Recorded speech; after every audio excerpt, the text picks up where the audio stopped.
Good evening. మనం ఎన్నో దివాలాలు చూస్తుంటాం. డబ్బులు ఎగరగొట్టి దివాలా తీస్తున్నాడు అంటుంటాం. నీటి దివాలా అనేటువంటి ఏంటి, నీళ్లు దొరకవు, నీళ్ళు అన్నీ కూడా అడ్రస్ లేకుండా పోయినాయి అన్నది దివాలా అనే అంశం. ఈ దివాలా గురించి మనకు ఒక ఆర్టికల్ ఆధారంగా ఈ వీడియో చేయడం జరిగింది. నమస్తే, నా పేరు వై చెన్నకేశ్వరరెడ్డి. నీళ్లను పొదుపుగా వాడుకోవాలని ప్రతి వారు చెప్పినట్టే చిన్న పిల్లలకు కూడా డబ్బుల్ని ఏ విధంగా పొదుపుగా వాడుకుంటామో దాన్ని కూడా అదే విధంగా నేడు రేపు మనకు ప్రాబ్లం అయ్యే అవకాశాలు ఉన్నాయని చెప్పి మనకు హెచ్చరికగా భూమండలంలో నీళ్లకు చాలా కొరత వచ్చే అవకాశం ఉందని, దీనికి ఏదో ఒక పరిష్కారాన్ని కనిపెట్టాలని చెప్పి శాస్త్రవేత్తలు అదేవిధంగా చెప్తూ ఉంటారు. వాటర్ ఒక్క డ్రాప్ను కూడా సంపాదనలాగానే దీని నీళ్ళను కూడా సేవ్ చేసుకోవాలి, ఇంకుడు గుంతలను ఏర్పాటు చేసుకోవాలి. ఇది అంతా మనం గమనించవలసిన విషయం. ఇక పిల్లలకు నేర్పించాలి. మన పిల్లలకు డబ్బు పొదుపు గురించి బోధిస్తాము, నీటి వాడకంలో జాగ్రత్తలు దాదాపుగా చెప్పము. అలా అని మాటలతోనే సరిపెట్టుకోకుండా ముందుగా పెద్దలే పాటించి చూపాలి. ప్రతి కుటుంబ సభ్యుడికి నీటి కోటా విధించాలి.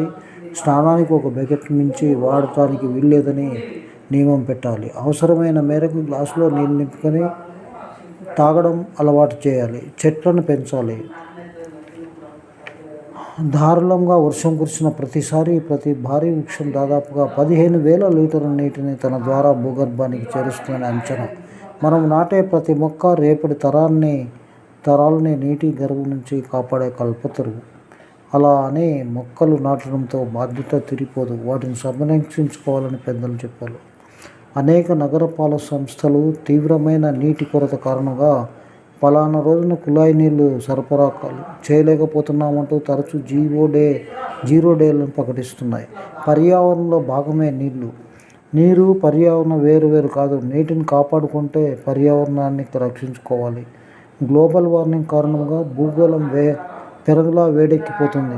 కొన్ని సంవత్సరాలుగా వేసవి ఉష్ణోగ్రతలు గత 100 ఏళ్ల రికార్డును బద్దలు కొడుతూ ఉన్నాయి. ఆ ప్రభావంతో సముద్ర జలాలు చల్లదనాన్ని కోల్పోతున్నాయి. నేలలోని తేమ తగ్గిపోతుంది. భూగర్భ జలాలు, జలాశయాల్లోని నీరు వేగంగా ఆవిరైపోతున్నాయి. ఫలితంగా మరింత కొరత ఏర్పడుతుంది. అంతిమంగా ఆ పరిస్థితి కరువు కాటకాలకు దారి తీస్తున్నాయి. ఇక ఋతుపవనాలు అకాల వర్షాన్ని కురిపిస్తూ వరద బీభత్సాన్ని కూడా సృష్టించున్నాయి. 2 రాష్ట్రాలకు 2 దేశాలకు సరిహద్దుగా ఉన్న నదులు అంతర్రాష్ట్ర వివాదాలకు, ఇరుగు పొరుగు దేశాల మధ్య వైషమ్యాలు కూడా కారణమవుతుంది. ఈ నీళ్ళ గురించి మనకు బాత్రూంలో, సింకులో, వాష్ బేసిన్లో ఎక్కడ ఏ చిన్న లీకేజ్ ఉన్నా వెంటనే ప్లంబర్ను పిలిపించాలి. అవసరమైతే కుళాయిలను మార్పించాలి, కొత్త పైపులు వేయించాలి. దీనివల్ల రోజుకు సగటు 100 లీటర్ల నీటిని ఆదా చేయగలమని అంచనా. అంతేకాదు, ఏ కాస్త ఖాళీ జాగా ఉన్నా ఇంకుడు గుంతలు ఏర్పాటు చేసుకోవాలి. దీనివల్ల నేల రీఛార్జ్ అవుతుంది, భూగర్భ జలాలు ఎంతో కొంత మెరుగుపడతాయి. ఇక బియ్యం కడిగిన నీళ్ళని ఏ మొక్కలకు వాడుకోవచ్చు. కూరగాయలు నేరుగా కుళాయి కింద కడిగేయకుండా ఏదైనా పాత్రలో శుభ్రం చేసుకోవడం మంచిది. చివరిలో మిగిలిన నీళ్లు కూడా ఇతర అవసరాలకు పనికొస్తాయి. ఇక పూల మొక్కలకు నేరుగా మగ్గులతో కాకుండా వాటర్ స్ప్రింక్లర్ క్యాన్లతో నీళ్లు పెట్టాలి. వాషింగ్ మిషన్ 4-5 బట్టల కోసం కాకుండా పూర్తి సామర్థ్యంతో ఉపయోగించుకోవాలి. మన ప్రయత్నాల వల్ల ఒక్క చుక్క మిగిలినట్లే బిందువులు కలిసేస్తుగా బిందువు అయ్యేది. ఆ వాటాల వివాదాలు యుద్ధాలుగా మారే ప్రమాదమూ లేకపోలేదు. ఇక పాఠాలు నేర్చుకుందాం. మనం చాలా అదృష్టవంతులం. నీటి దివాలా అనే మాటను ఇప్పుడిప్పుడే వింటూ ఉన్నాం. చిన్న దేశమైనా సింగపూర్ ఏ విధంగా ఉందో చూడాలి. ఆవిష్కరణలే ఊపిరి. అందరి భాగస్వామ్యంలో మనం చేయొచ్చు. త్రిముఖ వ్యూహం ప్రజల పాత్రకే కీలకం. ప్రజల ఆలోచన ధోరణి మారినప్పుడే అద్భుతాలు సాధ్యమని డెన్మార్క్ నిరూపించింది. ప్రపంచంలో అతి తక్కువ తలసరి నీటి వినియోగం ఉన్న దేశాల్లో ఇది ఒకటి.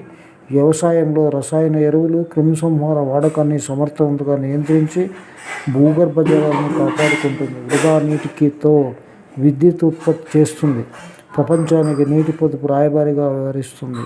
సింగపూర్తో పోల్చినా, ఇజ్రాయిల్తో బేరీజు వేసుకున్నా మనకు అపారమైన వనరులు ఉన్నాయి. లోపాలని సరిదిద్దుకుంటే నిర్లిప్తతను వదిలేసుకున్నట్లే దివాలా తీవ్రతను తగ్గించుకోగలము.